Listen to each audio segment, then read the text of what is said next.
നമസ്കാരം. 2024 ലോക്സഭാ തെരഞ്ഞെടുപ്പിന് ഇനി ദിവസങ്ങൾ മാത്രം അവശേഷിക്കെ ബീഹാറിൽ BJP നേതൃത്വത്തിലുള്ള NDA സർവാധിപത്യം നേടും എന്ന തരത്തിലുള്ള ചില സർവേ റിപ്പോർട്ടുകൾ പുറത്തു വന്നിരിക്കുന്നു.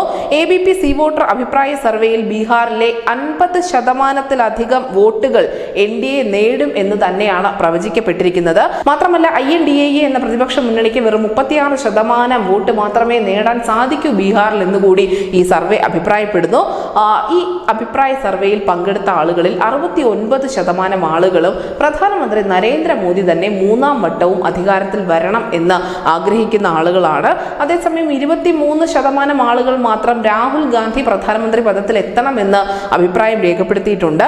2600 പേർക്കിടയിൽ ഏപ്രിൽ 1-ാം തീയതി മുതൽ ഏപ്രിൽ 9-ാം തീയതി വരെ നടത്തിയ സർവേ പ്രകാരം 58% ആളുകൾ പ്രധാനമന്ത്രി നരേന്ദ്രമോദിയുടെ ഇതുവരെയുള്ള പ്രവർത്തനത്തിൽ പൂർണ്ണമായും സംതൃപ്തി പ്രകടിപ്പിക്കുന്നുണ്ട്. പക്ഷേ ഇതിന് മറ്റൊരു വശമുണ്ട്. കാരണം ബീഹാറിന്റെ മുഖ്യമന്ത്രിയായ നിതീഷ് കുമാറിന് കുറച്ചൊക്കെ ഒരു നെഗറ്റീവ് ഫലമാണ് ഈ സർവേ നൽകുന്നത്. കാരണം 26% ആളുകൾ മാത്രമേ നിതീഷ് കുമാറിന്റെ ഭരണത്തിൽ തൃപ്തിയുള്ളൂ എന്ന അഭിപ്രായം പങ്കുവച്ചിട്ടുള്ളൂ. പക്ഷേ നരേന്ദ്രമോദിയോടുള്ള അവരുടെ കാഴ്ചപ്പാട് അല്ലെങ്കിൽ അദ്ദേഹത്തിന് നൽകുന്ന പിന്തുണ വളരെ വലുതാണ്.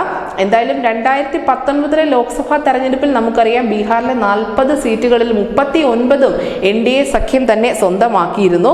ഏറെ നാളത്തെ ചർച്ചകൾക്കും തർക്കങ്ങൾക്കുമൊക്കെ ഒടുവിലാണ് ബീഹാറിൽ പ്രതിപക്ഷ സഖ്യം തന്നെ യാഥാർത്ഥ്യമായത്. അതിന് ഏറ്റവും അധികം വിയർക്കേണ്ടി വന്നത് കോൺഗ്രസ് പാർട്ടിക്ക് തന്നെയാണ്.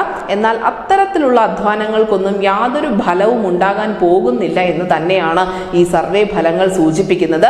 INDAA എന്ന പ്രതിപക്ഷ മുന്നണിയുടെ നെടുന്തൂണായി നിന്ന നിതീഷ് കുമാർ പടിയിറങ്ങിപ്പോയപ്പോൾ തന്നെ ആ മുന്നണി ഏകദേശം തകർന്ന നിലയിൽ തന്നെയായിരുന്നു. ഇപ്പോൾ അതേ നിതീഷ് കുമാറിന്റെ മണ്ണിൽ അദ്ദേഹത്തിന്റെ സംസ്ഥാനത്ത് NDAക്ക് വലിയ നേട്ടമാണ് പ്രവചിച്ചിരിക്കുന്നത്. അതിൽ തന്നെ നിതീഷ് കുമാറിന് എതിരെ ഒരു ജനവിരുദ്ധ വികാരമുണ്ട് എങ്കിൽ പോലും മോദിയോടുള്ള പ്രിയം കൊണ്ട് അവിടെ NDA മുന്നണിക്ക് നേട്ടം ഉണ്ടാക്കാൻ സാധിക്കുമെന്ന് തന്നെയാണ് സർവേ പറഞ്ഞു വെക്കുന്നത്. News desk Malayalam.